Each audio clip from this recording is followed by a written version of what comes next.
waxaa markaas la ciyaaray kulan ka tirsan tartanka iskuulaadka ee markaas ay soo qabanqaabiyeen xiriirka kubadda gacanta Soomaaliyeed. tartankan ayaa markaas waxaa loo qabtay 4 kooxood oo markaas dugsiyada ku yaala gobolka Banaadir. 4 dugsi loo qabtay ayaa waxaa ka mid ah dugsiga markaas Al-Huda, sidoo kale waxaa ka mid ah dugsiga barbaarinta xarunta booliska Soomaaliyeed iyo sidoo kale Al-Ansar oo galabta markaas iyo sidoo kale barbaarinta ciyaareen. tartankan ayaa heerkiisii gabagabada markaas taagan, waxaana markaa harsan oo kaliya hal kulan, waxaana u harsan Al-Huda iyo sidoo kale Sharif Qulateen.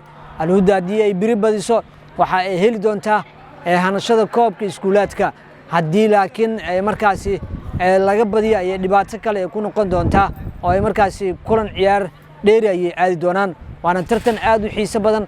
galabtana xarunta barbaarinta iyo sidoo kale Al-Ansar oo wada ciyaaray waxaa guushoodii labaad helay xarunta barbaarinta booliska Soomaaliyeed oo markaas 18 iyo 13 ciyaarta ay ku soo idlaatay, waxayna ahayd ciyaar aad u xiiso badan. mid ka mid ah ciyaartooyda kooxda xarunta barbaarinta booliska Soomaaliyeed ayaa markaa nooga warbixiyay iyagoo oo markaa guushooda oo xiriir ay gaareen, iyagoona sugi doona kooxda barbaarinta marka laga soo tago Sharif Qulateen oo kulankaasi la ciyaari doonta Al-Huda. guushi labaad ay geeseen bal ka warama, sidoo kale waxa uu tartamayeen kaalinta labaad. horta aan islaamay ana waxaan ahay kulanka labaad ee aan badinayno Nijina insha Allah. waa kulankii labaad aan badinayno, dadaalkaas faraha badan waxaan u geliyay macalinkeena iyo macallimiin kale, waana ku faraxsanahay inaan badino.